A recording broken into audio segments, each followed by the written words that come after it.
nacional. ¿Qué te parece si tenemos la mirada del gobernador Ignacio Torres, que está con nosotros aquí en los estudios de La Nación Más, agradeciéndole la visita? ¿Qué tal, gobernador? Hola, ¿qué tal? ¿Cómo están? Bueno, una mirada sobre esta política que estamos tratando de explicar, si es posible, una mirada suya desde el sur y desde la Argentina en general. Bueno, yo escuchaba un poco lo que venían hablando. Yo creo que la Argentina no resiste una frustración más. Ajá. A mí me parece que hay un sector de la dirigencia carroñero que quiere que al gobierno le vaya mal, Ajá. que empieza a hablar de un gobierno de 6 meses, que empieza a hablar de asamblea legislativa. Yo creo que a ese sector, a ese segmento de la dirigencia le va a ir muy mal. Pero le va a ir muy mal porque no entendió o no interpretó el mensaje de la sociedad en las urnas. Y por otro lado, nobleza obliga, creo que el gobierno tiene que tener la sensibilidad suficiente para escuchar a una dirigencia que generacionalmente apelamos al diálogo, que queremos que le vaya bien y, por ejemplo, nos llevamos algunas sorpresas por torpezas en las formas de comunicar del gobierno, como por ejemplo el punto de la pesca, que hoy generó mucha polémica. Se pudo resolver, pero me parece que ¿Qué es dilapidar energía, dice usted? ¿Cómo? Dilapidar energía, digamos. Sí, Por ejemplo. y sobre todo un gobierno que necesita volumen, porque es el gobierno más débil, por lo menos desde el volumen parlamentario de la historia de la democracia. Ahora vamos a ir al tema de la pesca, recién lo hablamos con Guillermo Montenegro, pero me interesa mucho lo que usted dice, porque es falta de expertise, de estrategia política, ingenuidad o la idea de reformar todo muy rápido por la luna de miel del gobierno y por el poco volumen justamente político que tiene. Yo creo que la luna de miel ya no existe. ¿No existe? La gente quiere resultados ya. Y en este tiempo donde hay un acompañamiento de la sociedad, sería un error grosero creer que se puede avasallar el Congreso, a los gobernadores. Ajá. A mí me parece que Avasallar es una palabra fuerte, ¿eh? bueno, pero a veces hay sensación de que por un lado se ningunea un poco a cierta dirigencia, sobre todo los que, a ver, no abrazamos a Milei, pero sí abrazamos a las instituciones. Yo quiero que al gobierno le vaya bien, porque quiero que a la Argentina le vaya bien, pero creo que hace falta tener la humildad suficiente para decir, che, paremos la pelota, fijémonos qué pasa en el interior, entendamos que si no hacemos obras, por ejemplo, de puertos de aguas profundas o rutas nacionales, una Argentina que necesita divisas es pegarnos un tiro en el pie. Por la suspensión de la obra pública, lo dice. Sí, porque hay premisas al aire que está bien, que nosotros conceptualmente coincidimos, la necesidad de austeridad, de llegar al equilibrio fiscal. De evitar los negociados, ¿no?, que se conocieron. Exactamente, y de hecho en mi provincia tomamos muchas medidas, no por copiar a Milei o porque esté de moda la austeridad, sino porque la realidad te lleva a eso. Ajá. Ahora, este gobierno solo no va a poder hacer todas las transformaciones que quiere hacer y ojalá se puedan hacer. Necesita que haya una mesa con volumen político que contenga a la dirigencia, pero en el buen sentido, no cambiar figuritas, sino escuchar qué quiere la Argentina productiva. La Patagonia representa la mitad de las divisas que vienen dilapidando los gobiernos nacionales hace muchísimos años.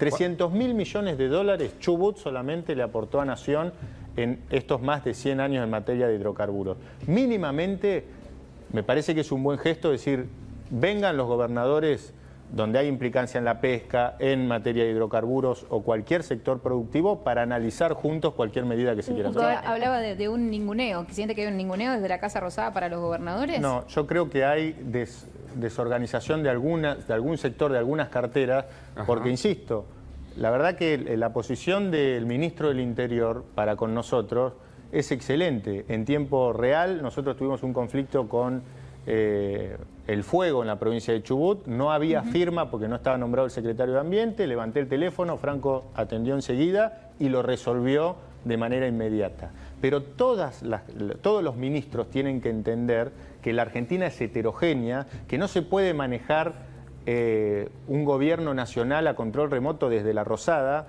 que más allá de la General Paz hay realidades muy distintas y que cada decisión tiene consecuencias. Ahora, gobernador, por lo que usted dice, pareciera que ese dialoguismo que impulsa Franco no es compartido o por Milei o por otras líneas del gobierno, que hay una interna en el gobierno también. No, yo creo que hay formas, hay distintas formas. Yo creo que ese DNU podría haberse presentado de la mano de muchas buenas noticias y no se hizo de esa manera. Por ejemplo, en materia de hidrocarburos, la verdad que nosotros estamos contentos con las medidas que se tomaron desde el gobierno y podríamos haber elaborado juntos una agenda de desarrollo, haberlo comunicado, y eso también te da volumen parlamentario.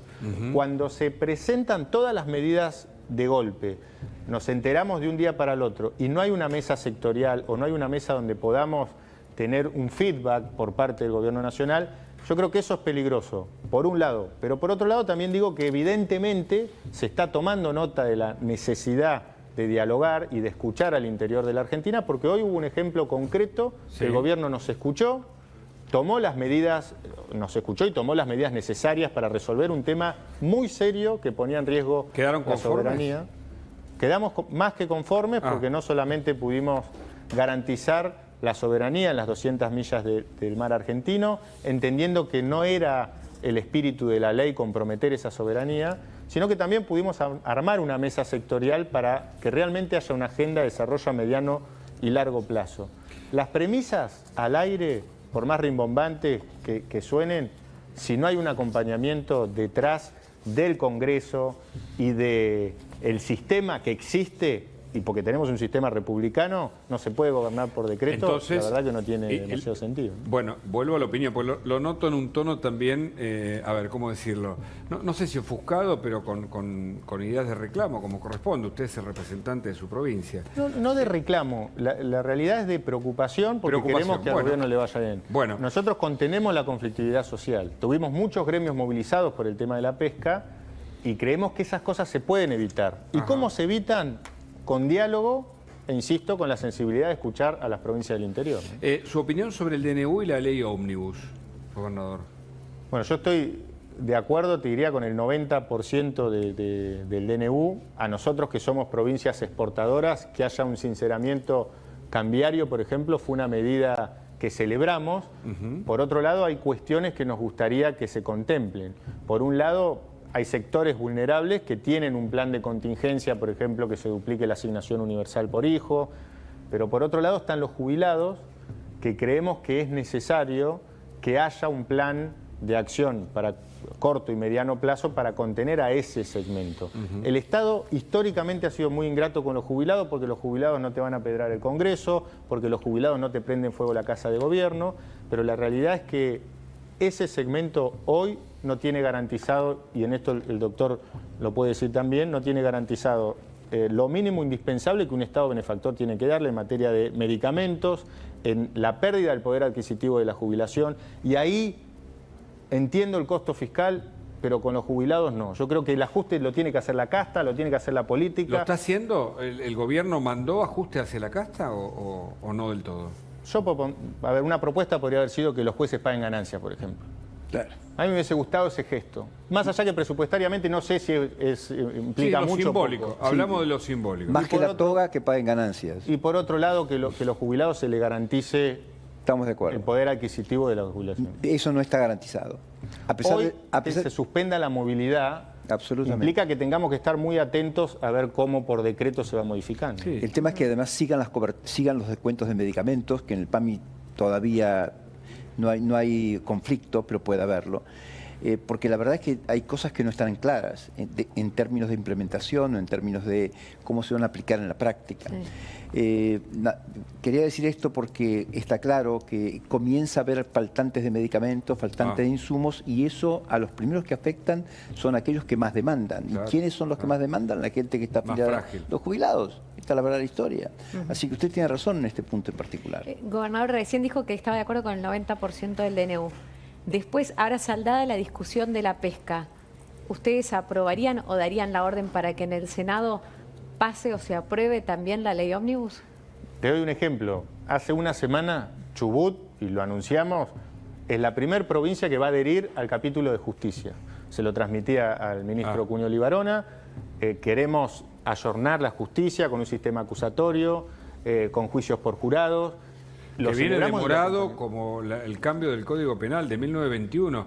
La justicia adversarial, que así se llama formalmente, es una justicia que funciona en el mundo y acá no se aplica salvo en Córdoba, en 2 o 3 provincias nada más. Totalmente. Por eso queremos acompañar, y ahí no es la palabra ofuscado, pero uno dice, si hay gobernadores... Ofuscado, me vino ofuscado. Si hay gobernadores que acompañamos, si hay gobernadores que tenemos vocación de diálogo y de ayudar y bancamos la gobernabilidad, mínimamente sentémonos y consultemos temas que pueden afectar a las economías regionales. Perdón, Torres, hubo un conflicto muy grande, no sé si conflicto, pero sí se habló mucho antes de que terminara el 2023 con respecto al tema de, bueno, si se iba a pagar el aguinaldo, si se iba a poder pagar el aguinaldo o no, y los gobernadores fueron a reclamar por fondos para sus provincias al Ejecutivo. ¿Cómo está en este momento la realidad económica de su provincia de cara al nuevo año, de cara al 2024? Nosotros tuvimos que tomar medidas muy drásticas los primeros meses, tuvimos que tirar para atrás todas las designaciones del último año, alrededor de 3.500, tuvimos que intervenir la caja previsional y todas esas medidas generaron un ahorro fiscal que nos permitió cumplir con el pago del medio aguinaldo y con los salarios. Sumado a esto, el problema de Chubut es que es la provincia más endeudada en dólares y por un lado el flujo mejora con la devaluación, pero por otro lado se te duplica la deuda. Tenemos un equipo que tiene la ingeniería financiera para poder sortear esos obstáculos. Todas estas medidas de austeridad fiscal, más allá de lo simbólico, la verdad que fueron efectivas, pero además de austeridad y de gastar menos, tenemos que crecer. E insisto en esto, para crecer tiene que haber una agenda de desarrollo. Tenemos que agregarle valor a nuestros recursos. El langostino, ya que estamos hablando de pesca, el langostino que se exporta en bloques congelados no puede tener la misma retención que el langostino que se le agrega valor.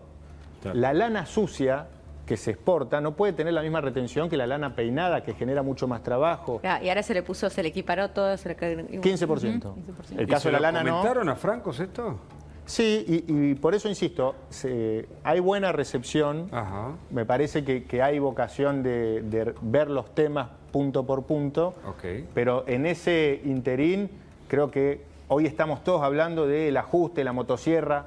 Perfecto, está bien. Hablemos de una Argentina que crezca, hablemos de una Argentina que le enseñe programación a los chicos para que tengan una salida laboral, hablemos de la necesidad de sostener los días de clases, del Fondo de Incentivo Docente. Yo no sé si eso se toma o no como transferencias discrecionales.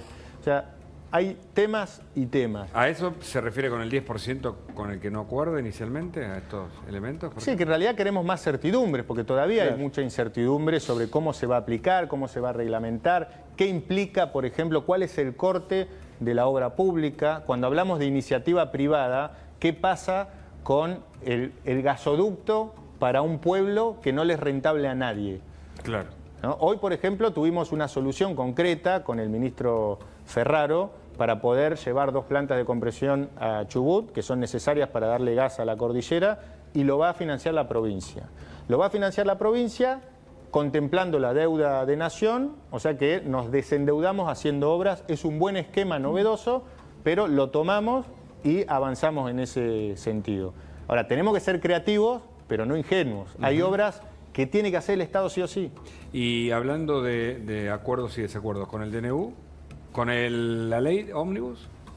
Bueno, el capítulo de pesca claramente... Sí. Estaba dentro del 10% que no quería. Estaba bien dentro del 10% y creo que se resolvió. Hay temas que tienen que ver en materia de hidrocarburos. Nosotros celebramos la desregulación, pero creemos que se tiene que contemplar en las cuencas maduras que tanto le dieron a la Argentina algún tipo de beneficio extra para ser competitivos. Claro. Esto lo planteamos y también se está escuchando y creo que ahí hay una oportunidad también de exportar más. ¿Qué quiero decir con esto? Una misma empresa que está en Vaca Muerta y en una cuenca madura invierte en Vaca Muerta y no explota las áreas de Chubut. Esto pasa con YPF, por eso le pedimos al presidente de YPF que nos devuelva las áreas. ¿Y se las va a devolver? Y si no, se las vamos a sacar. Claro. Porque las áreas son provinciales, son de las provincias. Entonces, por las buenas estuvo la propuesta, por las malas se las sacaremos. Pero necesitamos que esas áreas se exploten porque es laburo para los argentinos. Y hablando de eso, la privatización, posible privatización de YPF, por ejemplo.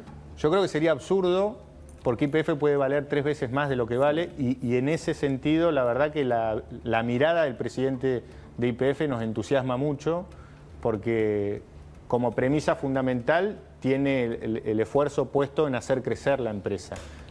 Le hizo saber sin caer en la trampa de estas premisas pomposas de soberanía energética que termina en desabastecimiento. Sí, queremos una YPF que valga 3 veces más. El impuesto Kicillof que quiere poner el presidente Milei, la tasa Kicillof para pagar los 16.000 millones de dólares. Pero me quedé con el título. ¿Le parece absurda la privatización de YPF? ¿Se lo hizo conocer esto a Francos? Sí, y es sentido común. A ver, no es una cuestión ideológica. Si yo tengo una empresa que vale 1/3 de lo que podría valer y la vendo a 1/3, y no sería muy inteligente. Hagamos que YPF valga lo que tiene que valer. Después está la decisión política de privatizar o no. Pero YPF la verdad que tiene activos estratégicos para nuestro país y puede valer mucho más y se puede administrar mucho mejor. O sea, sería absurda ahora la privatización de YPF, no la descarta más adelante. Eso es una decisión política estratégica que tiene que venir de la mano del trabajo. ¿Qué queremos nosotros? Sí. Que nuestras áreas petroleras se exploten, que genere laburo, que recaude más la nación, que tenga divisas, pero cuando ideologizás todo de un lado o del otro, hay que privatizar todo o hay que estatizar todo, es ridículo. O sea, hay que tener sentido común. Vender una empresa a 1/3 de lo que debería valer, la verdad que no me parece inteligente. Torres, no, sí. Solo que veo acá en nuestro Zócalo que dice gobernador de Chubut, Juntos por el Cambio. ¿Existe Juntos por el Cambio todavía como tal? Existe y creció Juntos Como por marca. el Cambio. Claro. No, pero no como marca. No, Como también. espacio, ¿no? Como cohesionado, como Juntos por el Cambio. Justamente. Algunos dicen que no existe más, ¿no? Por eso quiero Yo creo saber que es tu muy opinión. bueno lo que está pasando. ¿Es bueno? Sí, porque generacionalmente hay otras vocerías. Hoy lo hablaba con Guillermo Montenegro también. Juntos por el Cambio siempre tuvo liderazgo con mucha centralidad y con una agenda muy centralista. Hoy tenés un Puyaro, un Frigerio, tenemos muchos gobernadores que tenemos una mirada federal, que tenemos incluso una mirada más transversal en cuanto a la construcción y un cambio de paradigma en cuanto a la construcción de un espacio de poder. Claro.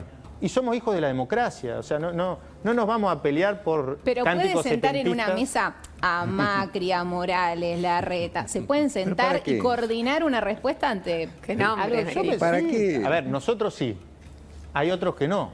Claro. ¿Pero por qué? Porque la política lamentablemente a veces cae en vanidades, en Bueno. egos que se priorizan a las Interesante. agendas de desarrollo. Algunos dicen que usted tiene una idea parecida a la de Milei cuando vi el título autos oficiales como patrulleros, fin de alquiler a diputados, quita de viáticos, algunas medidas que tomó en la provincia, ¿no es cierto? Nosotros fuimos más allá que Milei. A ver. Incluso. Milei... ¿Usted dice que Milei le copió a usted? No dice eso. No, pero nosotros en Chubut, a ver, después de 20 años de un mismo gobierno, donde tocas sale pus. Nosotros presentamos una ley de transparencia en la obra pública porque es una de las pocas provincias que se siguen cosiendo expedientes justamente para generar peajes y chorearse la plata. Claro. Y el haber intervenido la caja previsional es una decisión muy dura que a nadie le gusta, pero tuvimos que hacerlo para hacer una auditoría de corte y lamentablemente va a ser escandaloso cuando veamos los resultados. Gobernador, ¿en qué quedó lo de ganancias? ¿Les van a devolver ganancias? ¿No? Ahí hay otra mesa de diálogo también para definir, pero yo Pero entiendo... muchos trabajadores mesas, del ¿no? otro lado están preguntando, los que están en cuarta categoría, relación de dependencia. Nosotros presentamos una propuesta. Sí. Que lo de ustedes era que coparticipen en el impuesto al Lo cheque. presentamos con un sustento técnico. Y ya les dijeron que no. No nos dijeron que no. Ah. A ver, hubo una primera Claro. instancia donde dijeron, mira, nosotros queremos proponer esto. A mí nadie me quiso cambiar figurita, porque yo leí en muchos medios que me Sí, decían... sí. Pero ¿quién- Apoya a los la ley gobernadores, ómnibus, le restauramos ganancias. Cero. A mí si me Cero. dicen eso, arrancamos mal. Ok. O sea, yo creo que Se lo preguntamos de paso, ¿no? la discusión tiene que ser inteligente y... Pero tienen todas las mismas figuritas o hay uno que tiene la de Messi y entonces tiene más poder ahí en la Wow. negociación. No, lo que hay que hacer es descentralizar las arcas del Estado. Claro. Los últimos impuestos que se crearon, todos los recauda íntegramente el Estado Nacional. Chubut aporta, por eso a mí cuando me dicen, ¿y ustedes los gobernadores qué hicieron? ¿Ajustaron o no ajustaron? A ver, nosotros tenemos que exigirle a Nación que acomode las cuentas. Chubut aporta 100 y recibe 40. Nosotros tenemos que pedirle a la Nación Hay una ley que gaste pendiente de bien. coparticipación, ¿no? Desde el 94, Claro. está en la Constitución del Es un 94 se mandato estableció constitucional. que había que restablecer, Claro. rearmar la coparticipación y nunca se Eso hizo. Milei nos lo dijo. ¿Y? Nos lo dijo en la reunión y me parece que si bien es una discusión de largo plazo, porque todos los gobernadores tienen que tomar una decisión unánime, la sábana es corta. La solución es concretamente que el Tesoro Nacional ceda para recomponer o para que haya una reparación histórica para las provincias como Chubut que han sido relegadas. Eso sería un gran gesto del presidente. ¿Ustedes cómo de la están Nación. en materia de déficit fiscal, por ejemplo? ¿No? Que es uno de los grandes temas, ¿no? Tenemos un problema financiero más que económico. Pudimos resolver, hoy hay superávit primario, pero tenemos vencimientos de deuda en dólares muy grandes esta que usted y muy decía. cerca de los... ¿Y la van de a las meses. reestructurar? Hoy tenemos una idea de apalancarnos financieramente con obras que tendría que hacer Nación para desendeudarnos, que nos compensen esa deuda que tenemos con Nación Esto que y poder decíamos, cumplir Claro. con... Y estamos hablando de un 4 o un 6% contra una reestructuración de deuda que puede hablar de 16 puntos hoy en el mercado. Vio que Milei no se siente político, o al menos no se expresa como tal, dice los políticos, siempre habla de la casta política. Yo no sé cómo usted ve la política, pero esto pasó hoy en diputados, en el armado de las comisiones que van a tratar ley ómnibus. Quiero que lo vea y quiero tener su opinión, gobernador, si tan amable. A ver. Empezaron a constituir y a pedir la constitución de las comisiones informalmente con los otros bloques sin anoticiarnos a nosotros. No respetaron la conformación del DON en las comisiones. No avanzaron en la conformación de otras comisiones. Resolvieron unilateralmente el giro en 3 comisiones. Y se sientan acá y parece que no hubiera pasado nada. Voy a pedir el asentimiento y después voy a dar el uso de la palabra. Por favor, no le impida a ningún diputado de esta casa Para la nada. posibilidad de expresarse. Cuando se juega en la bombonera, a veces hay presiones para el referí. El diputado Espert llamó intimidantemente a cárcel o bala contra la diputada Miriam Bregman y el diputado Nicolás del Caño. Es un diputado que llama a ejercer directamente la violencia sobre otros diputados.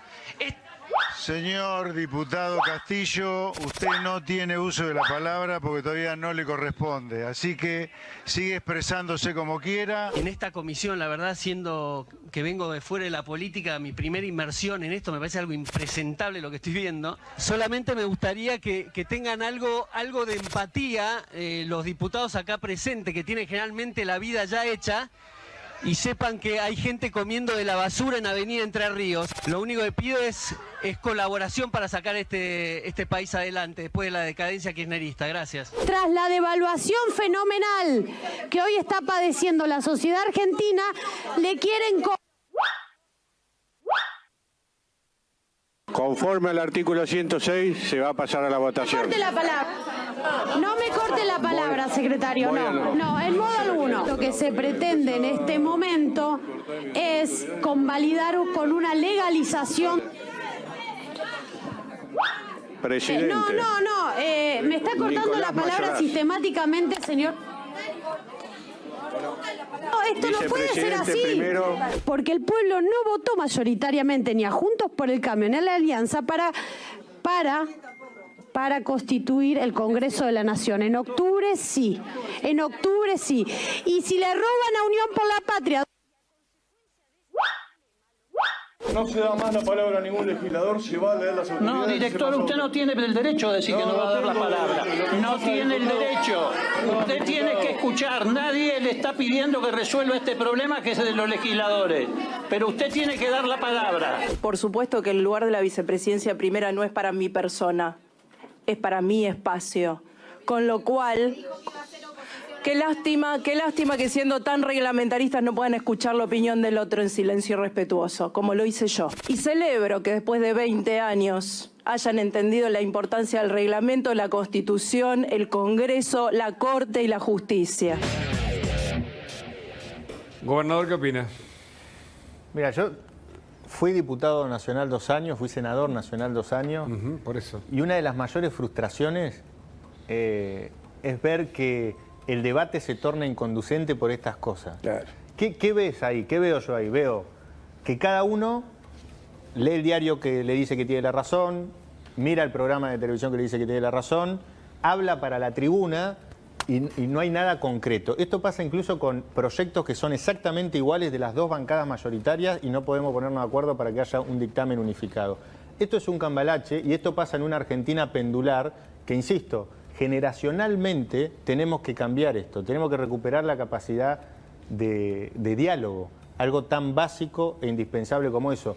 Es peligroso lo que hace el gobierno en denostar la política. Y es peligroso porque la política no es mala. Lo malo son algunos políticos. Los políticos que roban, los que ponen sus egos y sus vanidades por sobre el bien común. Muchos dicen que los deja en evidencia a los políticos, Javier Milei. ¿Usted no coincide con esto? Es que, a ver, todos los que están ahí de La Libertad Avanza son políticos. O sea, a mí, yo siento que hay algunos culposos que dicen, yo soy diputado nacional, pero tengo un comercio en el privado. Yo vengo del sector privado, pero estoy orgulloso de hacer política. Porque la política es una herramienta transformadora. La política le permite al tipo más poderoso de la Argentina o al más humilde defender sus ideas, ser candidato a presidente, ser candidato a gobernador. Y denostar una herramienta tan importante me parece peligroso en una Argentina que necesita más diálogo, necesita más política, pero sobre todo más respeto y tolerancia. No se puede admitir que en la casa de las leyes se traten así, a ver... Yo he visto insultos que no escucho ni en la Bombonera. O sea, parte de la transformación de la Argentina tiene que ver con una cuestión cultural de respetarnos entre nosotros y debatir con un poco más de altura. En el Senado, lamentablemente, también hemos visto situaciones muy parecidas de discursos, insisto, para la tribuna, pero que no conduce lamentablemente a ningún lado, ¿no? Gobernador Torres, muchas gracias por su visita. No, por favor, gracias a ustedes.